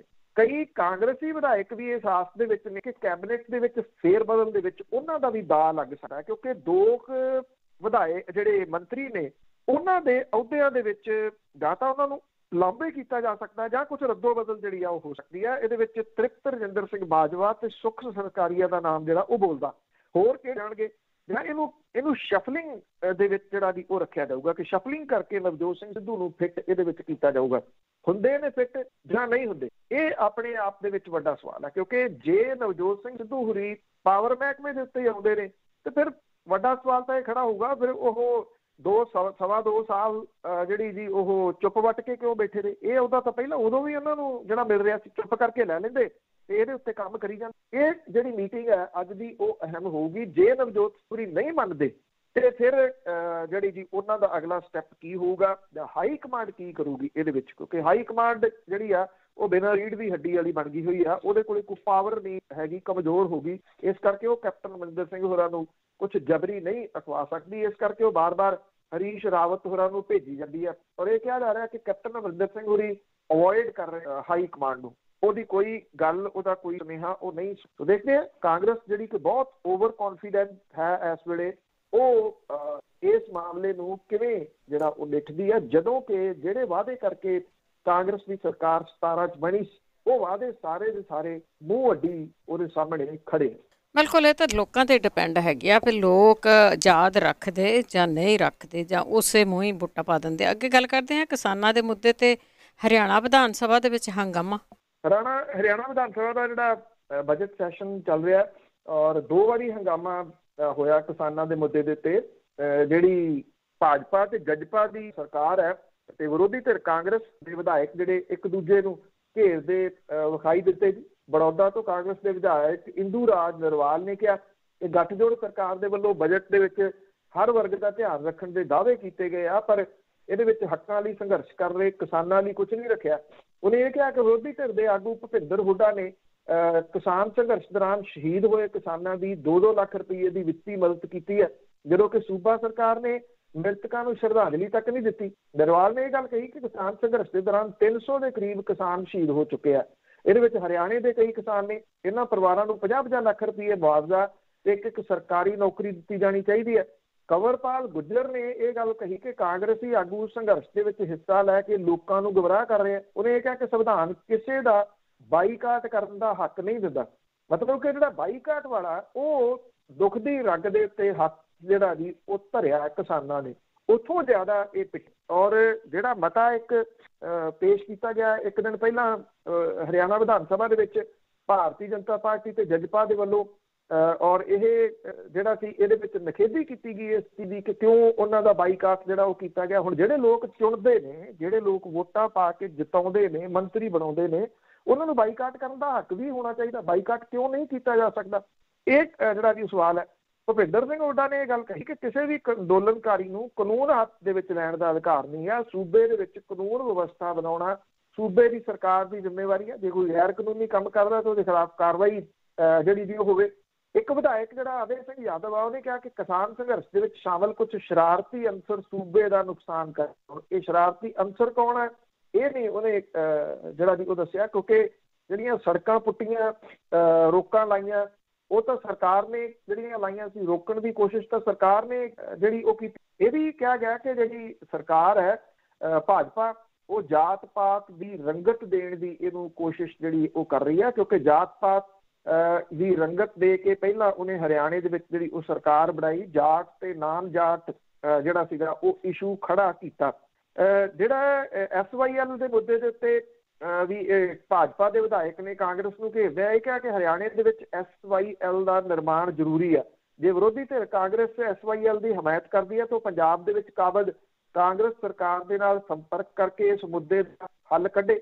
SYL ਦਾ ਜਿਹੜਾ ਮੁੱਦਾ ਹੈ ਉਹ ਜਾਣ ਬੁੱਝ ਕੇ ਇਹ ਜਿਹੜੀ ਸਰਕਾਰ ਹੈ ਹਰਿਆਣੇ ਦੀ ਉਹ ਉਠਾ ਰਹੀ ਹੈ ਪਿਛਲੇ ਤੋਂ। ਉਹਨੂੰ ਇਹ ਲੱਗਦਾ ਹੈ ਕਿ ਕੋਈ ਨਾ ਕੋਈ ਮੁੱਦਾ ਐਸਾ ਲਿਆਂਦਾ ਜਾਵੇ ਜਿਹਦੇ ਨਾਲ ਕਿਸਾਨੀ ਮੁੱਦਾ ਜਿਹੜਾ ਉਹਦੀ ਜਿਹੜਾ ਤਿੱਖਾਪਨ ਹੈ ਉਹ ਖੁੱਲ੍ਹਾ ਹੋਵੇ। ਪਰ ਸਵਾਲ ਇਹ ਕਿ ਹਰਿਆਣੇ ਦੇ ਬਹੁਤ ਵੱਡੀ ਗਿਣਤੀ ਦੇ ਵਿੱਚ ਜਿਹੜੇ ਲੋਕ ਸਰਹੱਦਾਂ ਤੇ ਬੈਠੇ ਆ, ਉਹ ਇਸ ਮੁੱਦੇ ਨੂੰ ਬਿਲਕੁਲ ਅੱਖੋਂ ਕੇ ਕਰ ਰਹੇ ਆ। ਉਹ ਇਹ ਕਹਿ ਰਹੇ ਆ ਕਿ ਇਹਨਾਂ ਸਾਰੇ ਮੁੱਦਿਆਂ ਦੇ ਉੱਤੇ ਅਸੀਂ ਬਾਅਦ ਚ ਲੜ ਲਾਂਗੇ, ਪਹਿਲਾਂ ਖੇਤੀ ਕਾਨੂੰਨਾਂ ਨੂੰ ਵਾਪਸ ਜਿਹੜਾ ਉਹ ਕਰਵਾਉਣਾ ਹੈ। ਪਰ ਸਰਕਾਰ ਆਪਣੀਆਂ ਚਾਲਾਂ ਨਿਰੰਤਰ ਚੱਲੀ ਜਾ ਰਹੀ ਹੈ ਕਿ ਕੁਛ ਨਾ ਕੁਛ SYL ਦਾ ਛੱਡਤਾ, ਦੂਜਾ ਤੀਜਾ ਜਿਹੜਾ ਜੀ ਉਹ ਮੁੱਦਾ ਛੱਡਤਾ ਵੀ ਕਿਸੇ ਤਰੀਕੇ ਦੇ ਨਾਲ ਇਹਨਾਂ ਦੇ ਵਿੱਚ ਪੰਜਾਬ ਤੇ ਹਰਿਆਣੇ ਨੂੰ ਦੁਬਾਰਾ ਤੋਂ ਪਾੜਿਆ ਜਾਵੇ ਤਾਂ ਕਿ ਇਹ ਅੰਦੋਲਨ ਜਿਹੜਾ ਉਹ ਕਮਜ਼ੋਰ ਪਵੇ, ਜਿਹੜਾ ਕਿ ਪੈ ਨਹੀਂ ਰਿਹਾ। ਬਿਲਕੁਲ ਜੀ, ਬਿਲਕੁਲ। ਬਹੁਤ ਜ਼ਿਆਦਾ ਇਹ ਕੋਸ਼ਿਸ਼ਾਂ ਕਾਫੀ ਟਾਈਮ ਤੋਂ ਹੋ ਰਹੀਆਂ। ਤਾਂ ਅੱਗੇ ਗੱਲ ਕਰਦੇ ਹਾਂ ਪੰਜਾਬ ਦੇ ਵਿੱਚ। ਦੇਖੋ, ਇੱਕ ਤਾਂ ਉੱਦਾਂ ਆਫਤ ਆਈ ਹੋਈ ਆ ਅਤੇ ਕੈਂਸਰ ਦਾ ਵੀ ਵੱਡਾ ਹਮਲਾ ਆ। ਹਰ ਘੰਟੇ ਦੇ ਵਿੱਚ 3 ਮੌਤਾਂ ਹੋ ਰਹੀਆਂ। ਉਹ ਜਿਹੜਾ ਕੈਂਸਰ ਆ ਉਹ ਪੰਜਾਬ ਦੇ ਵਿੱਚ ਕਈ ਸਾਲਾਂ ਤੋਂ ਇਹ ਆ ਕਿ ਅੱਜ ਕਰੋਨਾ ਨੂੰ ਲੈ ਕੇ ਤਾਂ ਬਹੁਤ ਰੌਲਾ ਜਿਹੜਾ ਜੀ ਪੈ ਰਿਹਾ।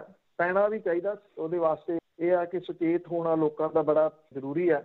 ਪਰ ਇੱਕ ਇੱਕ ਜਾਨਲੇਵਾ ਜ਼ਿੰਦਗੀ, ਪੰਜਾਬ ਦੀ ਜ਼ਿੰਦਗੀ ਦੇ ਉੱਤੇ ਹਮਲਾ ਹੋ ਰਿਹਾ ਕੈਂਸਰ ਦਾ, ਇਹਦੇ ਜਿਹੜੇ ਅੰਕੜੇ ਨੇ ਉਹ ਬੜੇ ਡਰਾਉਣ ਵਾਲੇ ਨੇ। ਹਾਲਾਤ ਇੱਥੋਂ ਤੱਕ ਬਦਤਰ ਹੋਏ ਪਏ ਆ ਕਿ ਪੰਜਾਬ 'ਚ ਹਰ ਘੰਟੇ 3 ਜਾਨਾਂ ਕੈਂਸਰ ਦੇ ਨਾਲ ਜਾ ਰਹੀਆਂ ਨੇ। ਇਹ ਕੋਈ ਨਵਾਂ ਨਿਗਾ। ਕੇਂਦਰੀ ਸਿਹਤ ਮੰਤਰਾਲਾ ਜਿਹੜਾ ਜੀ, ਉਹਦੇ ਜਿਹੜੀਆਂ ਅੰਕੜੇ ਨੇ ਉਹ ਇਹ ਦੱਸਦੇ ਨੇ ਕਿ ਪੰਜਾਬ ਦੇ ਵਿੱਚ ਰੋਜ਼ 61 ਮੌਤਾਂ ਕੈਂਸਰ ਦੇ ਨਾਲ ਹੋ ਰਹੀਆਂ ਨੇ। 61 ਨਰਮਾ ਪੱਟੀ ਨੂੰ ਸਭ ਤੋਂ ਵੱਡਾ ਸੰਤਾਪ ਇਹਦਾ ਭੋਗਣਾ ਪੈ ਰਿਹਾ। ਮਾਨਸਾ, ਬਠਿੰਡਾ, ਫਾਜ਼ਿਲਕਾ, ਮੁਕਤਸਰ ਤੇ ਬਰਨਾਲਾ ਨੂੰ ਕੈਂਸਰ ਨੇ ਸਭ ਤੋਂ ਵੱਧ ਲਪੇਟ ਦੇ ਵਿੱਚ ਲਿਆ। ਪੰਜਾਬ 'ਚ 2020 ਦੇ ਦੌਰਾਨ ਕੈਂਸਰ ਨੇ ਕਰੀਬ 22,276 ਜਾਨਾਂ ਲਈਆਂ, ਜਦੋਂ ਕਿ ਇਸ ਵਰੇ ਦੌਰਾਨ ਕੈਂਸਰ ਦੇ 38,636 ਨਵੇਂ ਕੇਸ ਸਾਹਮਣੇ ਆਏ। ਇਹਦੀ ਐਵਰੇਜ ਕੱਢੋ ਤਾਂ ਪੰਜਾਬ ਦੇ ਵਿੱਚ ਰੋਜ਼ 105 ਕੈਂਸਰ ਦੇ ਕੇਸ ਸਾਹਮਣੇ ਆ ਰਹੇ ਆ। ਜਨਵਰੀ 14 ਤੋਂ 31 ਦਸੰਬਰ 2020 ਤੱਕ 7 ਵਰਿਆਂ ਦੇ ਦੌਰਾਨ ਪੰਜਾਬ 'ਚ ਕੈਂਸਰ ਨੇ 1,45,000 ਜਾਨਾਂ, ਔਰ ਇਹਨਾਂ ਸਾਲਾਂ ਦੇ ਵਿੱਚ 2,52,000 ਕੇਸ ਸਾਹਮਣੇ ਆਏ। ਮੁੱਖ ਮੰਤਰੀ ਕੈਂਸਰ ਰਾਹਤ ਫੰਡ ਕਾਇਮ ਕੀਤਾ ਹੋਇਆ, ਜਿਹਦੇ ਵਿੱਚ ਐਤਕੀ ਜਿਹੜਾ ਬਜਟ ਹੈ ਉਹ 150 ਕਰੋੜ ਰੁਪਏ ਰੱਖਿਆ। ਸ਼੍ਰੋਮਣੀ ਕਮੇਟੀ ਦੇ ਵੱਲੋਂ ਫੰਡ ਕੈਂਸਰ ਮਰੀਜ਼ਾਂ ਵਾਸਤੇ ਰੱਖਿਆ ਗਿਆ। ਕੈਂਸਰ ਦਾ ਇਲਾਜ ਬਹੁਤ ਮਹਿੰਗਾ, ਸਾਹਮਣੇ ਇਹ ਰਾਸ਼ੀ ਜਿਹੜੀ ਹੈ ਜੀ ਬਹੁਤ ਛੋਟੀ ਹੈ। ਪ੍ਰਤੀ ਮਰੀਜ਼ ਕੈਂਸਰ ਦੇ ਇਲਾਜ ਤੇ 1.5 ਲੱਖ ਦਾ ਖਰਚਾ ਵੀ ਜੇ ਲਾਇਆ ਜਾਵੇ ਤਾਂ ਲੰਘੇ 7 ਸਾਲਾਂ ਦੇ ਵਿੱਚ ਕੈਂਸਰ ਦਾ ਇਲਾਜ ਦੇ ਉੱਤੇ ਲੋਕਾਂ ਦਾ 6,000 ਕਰੋੜ ਰੁਪਈਆ ਦਾ ਖਰਚਾ ਆ ਗਿਆ। ਪੰਜਾਬ ਦੇ ਲੋਕ ਔਸਤਨ ਪ੍ਰਤੀ ਘੰਟਾ 10,41,000 ਰੁਪਏ ਕੈਂਸਰ ਦੇ ਇਲਾਜ ਦੇ ਉੱਤੇ ਖਰਚ ਕਰ ਰਹੇ ਆ ਤੇ 2.5 ਕਰੋੜ ਰੁਪਏ ਕੈਂਸਰ ਦੇ ਇਲਾਜ ਦੇ ਉੱਤੇ ਜਿਹੜੇ ਆ ਉਹ ਰੋਜ਼ ਖਰਚ ਹੋ ਰਹੇ ਆ। ਜਿਹੜੇ ਕਿਸਾਨ ਆਗੂ ਨੇ ਉਹ ਇਹ ਕਹਿੰਦੇ ਨੇ ਕਿ ਨਰਮਾ ਪੱਟੀ 'ਚ ਕੈਂਸਰ ਤੱਕ ਕਰਜ਼ੇ ਤੋਂ ਮਗਰੋਂ ਵੱਡੀ ਜਿਹੜੀ ਉਹ ਬਿਮਾਰੀ ਹੈ, ਜਿਹਨੇ ਕਿਸਾਨ ਮਜ਼ਦੂਰਾਂ ਤੇ ਗਰੀਬ ਤਬਕੇ ਨੂੰ ਝੰਬ ਕੇ ਜਿਹੜਾ ਉਹ ਰੱਖ ਦਿੱਤਾ ਹੈ, ਔਰ ਕਰਜ਼ੇ ਚੁੱਕ ਕੇ ਲੋਕਾਂ ਨੂੰ ਇਲਾਜ ਜਿਹੜਾ ਉਹ ਕਰਵਾਉਣਾ ਪੈ ਰਿਹਾ। ਹੁਣ ਇੱਥੋਂ ਇੱਕ ਬੀਕਾਨੇਰ ਨੂੰ ਜਾਂਦੀ ਟ੍ਰੇਨ ਹੈ ਬਠਿੰਡੇ ਤੋਂ, ਉਹਨੂੰ ਕੈਂਸਰ ਟ੍ਰੇਨ ਕਹਿੰਦੇ ਆ। ਇਹਦਾ ਬੜਾ ਸਾਰਾ ਜ਼ਿਕਰ ਕਿਤਾਬਾਂ, ਫਿਲਮਾਂ ਦੇ ਵਿੱਚ ਵੀ ਜਿਹੜਾ ਉਹ ਹੋ ਚੁੱਕਿਆ ਹੋਇਆ, ਪਰ ਇਹਦਾ ਜਿਹੜਾ ਜੀ ਇਲਾਜ ਜਿਹੜਾ ਉਹ ਕਰਨ ਦੀ ਜਗ੍ਹਾ ਦੇ ਉੱਤੇ ਲੋਕਾਂ ਨੂੰ ਅਵੇਅਰਨੈਸ ਲਿਆਉਣ ਦੇ ਵਾਸਤੇ ਕੁਝ ਨਹੀਂ ਜਿਹੜਾ ਉਹ ਕੀਤਾ ਜਾ ਰਿਹਾ। ਸਾਲ 14 ਦੇ ਵਿੱਚ ਪੰਜਾਬ 'ਚ ਕੈਂਸਰ ਦੇ ਨਾਲ ਰੋਜ਼ਾਨਾ 53 ਮੌਤਾਂ ਹੋਈਆਂ ਸੀ, ਜਦੋਂ ਕਿ ਇਹ ਗਿਣਤੀ 17 ਦੇ ਵਿੱਚ ਵੱਧ ਕੇ 56 ਹੋ ਗਈ ਤੇ ਹੁਣ ਇਹ ਗਿਣਤੀ ਜਿਹੜੀ ਆ 61 ਰੋਜ਼ ਦੀ। ਐਡੇ ਵੱਡੇ ਅੰਕੜੇ ਜਿਹੜੇ ਨੇ ਉਹ ਬਹੁਤ ਫਿਕਰ ਦੇ ਵਿੱਚ ਪਾਉਣ ਵਾਲੇ ਨੇ ਕਿ ਪੰਜਾਬ ਜਿਹੜਾ ਕਈ ਵਾਰੀ ਅੱਗੇ ਵੀ ਦੱਸਿਆ ਜੀ ਕਿ ਬਿਮਾਰਸਤਾਨ ਦੇ ਨਾਲ ਬਣ ਗਿਆ। ਏਡਜ਼ ਇੱਥੇ ਜ਼ਿਆਦਾ ਉਹ ਫੈਲੀ। ਕੈਂਸਰ ਦੇ ਤੁਹਾਨੂੰ ਅੰਕੜੇ ਜਿਹੜੇ ਜੀ ਉਹ ਦੱਸੇ ਆ। ਜਿਹੜੇ ਸਰਕਾਰਾਂ ਨੇ, ਉਹ ਬਲਬੀਰ ਨੇ ਸਿਹਤ ਮੰਤਰੀ, ਉਹ ਕਹਿੰਦੇ ਜੀ ਅਸੀਂ ਇਹਦੇ ਵਾਸਤੇ ਮੁੱਖ ਮੰਤਰੀ ਕੈਂਸਰ ਰਾਹਤ ਫੰਡ ਜਿਹੜਾ ਉਹ ਰੱਖਿਆ ਹੋਇਆ ਤੇ ਉਹਦੇ ਵਿੱਚੋਂ ਅਸੀਂ ਮਦਦ ਜਿਹੜੀ ਆ ਉਹ ਕਰੀ ਜਾ ਰਹੇ ਹਾਂ। ਫਾਜ਼ਿਲਕਾ ਤੇ ਹੁਸ਼ਿਆਰਪੁਰ ਦੇ ਵਿੱਚ ਨਵੇਂ ਕੈਂਸਰ ਹਸਪੀਟਲ ਜਿਹੜੇ ਉਹ ਖੋਲੇ ਜਾ ਰਹੇ ਨੇ। ਉਹ ਕਹਿੰਦੇ ਕਿ ਵਿਸ਼ਵ ਪੱਧਰ ਦਾ ਵਰਤਾਰਾ ਜਿਹੜਾ ਜੀ ਉਹ ਬਣ ਗਿਆ ਹੋਇਆ। ਚਲੋ ਵਿਸ਼ਵ ਪੱਧਰ ਦੇ ਉੱਤੇ ਤਾਂ ਕੋਈ ਇਲਾਜ ਜਿਹੜਾ ਜੀ ਹੋਊਗਾ, ਪਰ ਇੱਥੇ ਜਿਹੜਾ ਗਰੀਬ ਬੰਦਾ ਉਹ ਵਿਚਾਰਾ ਜਿਹੜਾ ਜੀ ਬੱਸ ਦਾ ਕਿਰਾਇਆ ਖਰਚਣ ਜੋਗਾ ਨਹੀਂ ਰਿਹਾ, ਉਹ ਡਰਦਾ ਨਹੀਂ ਜਾਂਦਾ ਇਹਦਾ ਟੈਸਟ ਕਰਾਉਣ ਦੇ ਵਾਸਤੇ ਵੀ ਜੇ ਨਿਕਲ ਆਇਆ ਤੇ ਫਿਰ ਕਿਤੇ। ਇਹ ਬਹੁਤ ਮਾੜਾ ਵਰਤਾਰਾ ਪੰਜਾਬ ਦੀ ਇਹ ਨਰਮਾ ਬੈਲਟ ਜਿਹੜੀ ਕੈਂਸਰ ਬੈਲਟ ਬਣ ਚੁੱਕੀ ਹੋਈ ਆ ਉਹਦੇ ਵਿੱਚ। ਵੈਸੇ ਹੈਰਾਨਗੀ ਦੀ ਗੱਲ ਆ ਵੀ ਇੱਦਾਂ ਦੀ ਬਿਮਾਰੀ ਆ ਤੇ ਐਡੇ ਵੱਡੇ ਹਮਲੇ ਹੋ ਰਹੇ ਆ, ਪਰ ਅਵੇਅਰਨੈਸ ਕੋਈ ਨਹੀਂ, ਕੋਈ ਗੱਲ ਹੀ ਨਹੀਂ ਕਰ ਰਿਹਾ। ਤੇ ਅੱਗੇ ਬੰਬੇ ਦੇ ਵਿੱਚ ਜਿਹੜੀ ਇੱਕ ਸ਼ੱਕੀ ਕਾਰ ਮਿਲੀ ਸੀਗੀ, ਉਸ ਦੇ ਕਈ ਖੁਲਾਸੇ ਸਾਹਮਣੇ ਆਏ। NIA ਦੀ ਜਾਂਚ ਜਿਹੜੀ ਆ ਉਹ ਕਰ ਰਹੀ ਹੈ। ਜੇ NIA ਦੀ ਗੱਲ ਮੰਨੀਏ ਤਾਂ ਇਹ ਉਹਦੇ ਵੱਲੋਂ ਜਿਹੜੇ ਖੁਲਾਸੇ ਕੀਤੇ ਗਏ ਆ ਉਹ ਇਹ ਕਹਿ ਰਹੇ ਆ ਕਿ ਜਿਹੜਾ ਹੁਣ ਜਿਹੜਾ ਸਸਪੈਂਡ ਕਰ ਦਿੱਤਾ ਗਿਆ ਪੁਲਿਸ ਅਧਿਕਾਰੀ ਸਚਿਨ ਵਜੇ, ਉਹ ਇਹ ਜਿਹੜੀ ਵਿਸਫੋਟ ਦੇ ਨਾਲ ਲੱਦੀ ਹੋਈ ਸਕਾਰਪੀਓ ਨੂੰ ਸਟਾਰਟ ਕਰਨ ਦੇ ਵਾਸਤੇ ਆਪਣੀ ਸਰਕਾਰੀ ਇਨੋਵਾ ਗੱਡੀ ਦਾ ਉਹਨੇ ਇਸਤੇਮਾਲ ਕੀਤਾ ਸੀਗਾ ਤੇ ਉਹ ਖੁਦ 25 ਫਰਵਰੀ ਨੂੰ ਕ੍ਰਾਈਮ ਸੀਨ ਤੱਕ ਗਿਆ ਸੀਗਾ। ਇਹ ਨੈਸ਼ਨਲ ਇਨਵੈਸਟੀਗੇਸ਼ਨ ਏਜੰਸੀ ਨੇ ਇਹਦਾ ਖੁਲਾਸਾ ਜਿਹੜਾ ਉਹ ਕੀਤਾ। NIA ਦੀ ਪੁੱਛਗਿੱਛ ਦੇ ਵਿੱਚ ਇਹ ਚੀਜ਼ ਸਾਹਮਣੇ ਆਈ ਹੈ ਕਿ CCTV ਫੁਟੇਜ ਦੇ ਵਿੱਚ PPE ਕਿੱਟ ਪਾਈ ਨਜ਼ਰ ਆਉਣ ਵਾਲਾ ਜਿਹੜਾ ਵਿਅਕਤੀ ਆ ਉਹ ਸਚਿਨ ਵਜੇ ਹੀ ਹੈ। ਜਿਹੜੀ ਕੇਂਦਰੀ ਜਾਂਚ ਏਜੰਸੀ ਆ ਉਹਨੂੰ ਇਹ ਸਬੂਤ ਮਿਲਿਆ ਕਿ PPE ਕਿੱਟ ਜਿਹੜੀ ਸੀ ਉਹਨੂੰ ਇਸ ਵਜੇ ਨੇ ਨਸ਼ਟ ਕਰ ਦਿੱਤਾ ਤੇ ਕਿੱਟ ਦੇ ਅੰਦਰ ਜਿਹੜੇ ਉਹਨੇ ਕੱਪੜੇ ਪਾਏ ਸੀ ਉਹ ਇੱਕ ਮਰਸਡੀਜ਼ ਕਾਰ ਮਿਲੀ ਆ ਉਹਦੇ ਵਿੱਚੋਂ ਬਰਾਮਦ ਕਰ ਲਏ ਜਿਹੜਾ ਉਹ ਗਏ ਆ। ਜਿਹੜੇ NIA ਦੇ ਸੂਤਰ ਨੇ ਉਹ ਕਹਿੰਦੇ ਨੇ ਕਿ ਸਚਿਨ ਵਜੇ ਹੀ ਸੀਗਾ ਜਿਹੜਾ ਕਿ ਇਨੋਵਾ ਨੂੰ ਡਰਾਈਵ ਕਰਕੇ ਸਕਾਰਪੀਓ ਦੇ ਪਿੱਛੇ ਮੁਕੇਸ਼ ਅੰਬਾਨੀ ਦੇ ਘਰ ਦੇ ਨੇੜੇ ਇੰਟੀਲੀਆ ਦੇ ਕੋਲੇ ਲੈ ਕੇ ਗਿਆ ਸੀਗਾ। ਔਰ ਇਨੋਵਾ ਦੇ ਸਰਕਾਰੀ ਡਰਾਈਵਰ ਨੇ NIA ਨੂੰ ਇਹ ਕਿਹਾ ਕਿ 24 ਫਰਵਰੀ ਨੂੰ ਉਹਨੇ ਡਿਊਟੀ ਖਤਮ ਹੋਣ ਤੋਂ ਬਾਅਦ ਇਨੋਵਾ ਨੂੰ ਜਿਹੜਾ ਪੁਲਿਸ ਹੈੱਡਕੁਆਟਰ ਆ ਉਹਦੇ ਅੰਦਰ ਖੜਾ ਕਰ ਦਿੱਤਾ ਸੀਗਾ ਤੇ ਫਿਰ ਉਹ ਘਰੇ ਚਲੇ ਗਿਆ। ਇਹ ਅਜੇ ਤੱਕ ਕਲੀਅਰ ਨਹੀਂ ਗਾ ਕਿ ਉੱਥੋਂ ਇਸ ਗੱਡੀ ਨੂੰ ਕੌਣ ਲੈ ਕੇ ਗਿਆ। ਇਹਦੀ ਕਿਸੇ ਜਗ੍ਹਾ ਦੇ ਉੱਤੇ ਐਂਟਰੀ ਜਿਹੜੀ ਆ ਉਹ ਨਹੀਂ ਕੀਤੀ ਗਈ, ਰਜਿਸਟ੍ਰੇਸ਼ਨ ਨਹੀਂ ਕੀਤੀ ਗਈ। ਜਿਹੜੀ ਇਹਦੇ ਵਿੱਚ ਇੱਕ ਇਹ ਮਰਸਡੀਜ਼ ਗੱਡੀ ਹੋਰ ਜਿਹੜੀ ਸ਼ਾਮਲ ਹੋ ਗਈ ਆ, ਉਹਦੇ ਬਾਰੇ ਇਹ ਕਿਹਾ ਜਾ ਰਿਹਾ ਕਿ ਜਿਹੜੀ ਇਹ ਮਰਸਡੀਜ਼ ਕਾਰ ਜ਼ਬਤ ਕੀਤੀ ਗਈ ਆ ਉਹਦੇ ਵਿੱਚੋਂ 5 ਲੱਖ ਰੁਪਈਆ ਕੈਸ਼, ਨੋਟ ਗਿਣਨ ਵਾਲੀ ਮਸ਼ੀਨ, ਕੁਝ ਦਸਤਾਵੇਜ਼, ਕੱਪੜੇ, ਇੰਟੀਲੀਆ ਦੇ ਬਾਹਰ ਬਰਾਮਦ ਹੋਈ ਸਕਾਰਪੀਓ ਕਾਰ ਦੀਆਂ ਅਸਲੀ ਨੰਬਰ ਪਲੇਟਾਂ ਤੇ ਮਿੱਟੀ ਦੇ ਤੇਲ ਤੇ ਬੀਅਰ ਦੀਆਂ ਬੋਤਲਾਂ ਜਿਹੜੀਆਂ ਉਹ ਮਿਲੀਆਂ ਨੇ। ਕਿਹਾ ਜਾ ਰਿਹਾ ਕਿ ਮਿੱਟੀ ਦੇ ਤੇਲ ਜਿਹੜਾ ਉਹ ਪੀ ਕਿੱਟ ਨੂੰ ਸਾੜਨ ਦੇ ਵਾਸਤੇ ਜਿਹੜਾ ਉਹ ਕੀਤਾ ਗਿਆ। ਕਾਰ ਦੇ ਵਿੱਚ ਫਰਜ਼ੀ ਨੰਬਰ ਪਲੇਟ ਲੱਗੀ ਹੋਈ ਆ, ਜਿਵੇਂ ਕਿ ਸਕਾਰਪੀਓ ਤੇ ਇਨੋਵਾ ਦੇ ਵਿੱਚ ਲੱਗੀ ਹੋਈ ਸੀਗੀ। ਇਸ ਗੱਲ ਦੀ ਪੁਸ਼ਟੀ ਹੋਈ ਆ ਕਿ ਸਚਿਨ ਵਜੇ ਮਰਸਡੀਜ਼ ਕਾਰ ਦਾ ਇਸਤੇਮਾਲ ਕਰਦਾ ਰਿਹਾ। ਇਹਦੀ ਫੋਰੈਂਸਿਕ ਜਾਂਚ ਜਿਹੜੀ ਆ ਉਹ ਹੋ ਰਹੀ ਆ। ਇਹ ਵੀ ਕਿਹਾ ਜਾ ਰਿਹਾ ਕਿ PPE ਕਿੱਟ ਜਿਹੜੀ ਉਹ ਪਾ ਕੇ ਜਿਹੜਾ ਵਿਅਕਤੀ ਜਾ ਰਿਹਾ ਸੀ ਉਹ ਸਚਿਨ ਵਜੇ ਹੀ ਸੀਗਾ, ਕਿਉਂਕਿ ਇਹਦਾ NIA ਨੇ ਇਹਦੀ ਇਨਵੈਸਟੀਗੇਸ਼ਨ ਜਿਹੜੀ ਕੀਤੀ ਹੈ ਕਿ ਉਸ ਤਰੀਕੇ ਨਾਲ ਤੁਰਨ ਵਾਲਾ ਬੰਦਾ ਜਿਹੜਾ ਉਹ ਕੌਣ ਹੋ ਸਕਦਾ। ਉਹਨੂੰ ਸੀਨ ਦੇ ਉੱਤੇ ਜਿਹੜਾ ਉਹ ਲਗਾਇਆ ਗਿਆ। ਵਜੇ ਦਾ ਆਈਪੈਡ ਤੇ ਫੋਨ ਦਾ ਜਿਹੜਾ ਡਾਟਾ ਡਿਲੀਟ ਹੋਇਆ ਸੀ ਉਹਨੂੰ ਰਿਕਵਰ ਕੀਤਾ ਜਾ ਰਿਹਾ। ਅਜੇ ਤੱਕ NIA ਇਹ ਜਿਹੜੀ ਨਹੀਂ ਕਲੀਅਰ ਕਰ ਰਹੀ, ਦੱਸ ਰਹੀ ਕਿ ਸਚਿਨ ਵਜੇ ਇਹ ਸਾਰਾ ਕੁਝ ਕਿਉਂ ਕਰਨਾ ਚਾਹੁੰਦਾ ਸੀਗਾ, ਉਹਦੇ ਵਿੱਚ ਉਹਦਾ ਇੰਟਰਸਟ ਜਿਹੜਾ ਉਹ ਕੀ ਸੀਗਾ, ਕਿਉਂਕਿ ਉਹ ਕੰਟਰੋਵਰਸ਼ੀਅਲ ਤਾਂ ਹਮੇਸ਼ਾ ਰਿਹਾ ਜਦੋਂ ਤੋਂ ਉਹ ਨੌਕਰੀ ਦੇ ਵਿੱਚ ਜਿਹੜਾ ਹੈ। ਪਰ ਇਹ ਆਪਣੇ ਆਪ ਦੇ ਵਿੱਚ ਇੱਕ ਬੜਾ ਵੱਡੇ ਜਿਹੜੇ ਉਹ ਖੁਲਾਸੇ ਨੇ ਕਿ ਉਹ ਹੀ ਇਸ ਗੱਡੀ ਨੂੰ ਉੱਥੇ ਖੜੀ ਕਰਕੇ ਗਿਆ। ਕਿਉਂਕਿ ਜੇ ਤੁਹਾਨੂੰ ਯਾਦ ਹੋਵੇ ਤਾਂ ਜਿਸ ਦਿਨ ਇਹ ਗੱਡੀ ਖੜੀ ਮਿਲੀ ਸੀਗੀ, ਇੱਕ ਅੱਤਵਾਦੀ ਜਥੇਬੰਦੀ ਦੇ ਗਲ ਪਾ ਦਿੱਤਾ ਗਿਆ ਸੀ ਵੀ ਉਹਨੇ ਜ਼ਿੰਮੇਵਾਰੀ ਲੈ ਲਈ ਆ ਵੀ ਅਸੀਂ ਉੱਥੇ ਗੱਡੀ ਇਹ ਖੜੀ ਕੀਤੀ ਆ, ਤੇ ਨਾਲ ਇਹ ਲਿਖਿਆ ਸੀਗਾ ਵੀ ਇਹ ਅਜੇ ਟ੍ਰੇਲਰ ਆ। ਤੇ ਬਾਅਦ ਦੇ ਵਿੱਚ ਉਸ ਜਥੇਬੰਦੀ ਨੇ ਇੱਕ ਪੋਸਟਰ ਜਾਰੀ ਕੀਤਾ ਵੀ ਅਸੀਂ, ਸਾਡਾ ਤਾਂ ਕੋਈ ਵੈਰ ਵਿਰੋਧ ਹੀ ਨਹੀਂ ਹੈਗਾ ਜਿਹੜੇ ਇਹ ਅਲਾਇੰਸ ਦੇ ਮੁਖੀ ਨੇ ਉਹਦੇ ਨਾਲ। ਉਹ ਕਹਿੰਦੇ ਸਾਡੀ ਲੜਾਈ ਤਾਂ ਸਰਕਾਰ ਦੇ ਨਾਲ, ਕੇਂਦਰ ਦੀ ਸਰਕਾਰ ਦੇ ਨਾਲ, ਇਸ ਕਰਕੇ ਸਾਡਾ ਇਹਦੇ ਨਾਲ ਕੋਈ ਲੈਣਾ ਦੇਣਾ ਨਹੀਂ। ਉਦੋਂ ਤੋਂ ਇਹ ਸਾਰਾ ਕੁਝ ਜਿਹੜਾ ਸਾਹਮਣੇ ਆਉਣਾ ਸ਼ੁਰੂ ਹੋਇਆ ਕਿ ਇਹਦੇ ਪਿੱਛੇ ਅਸਲ ਕਾਰਨ ਕੀ ਸੀ।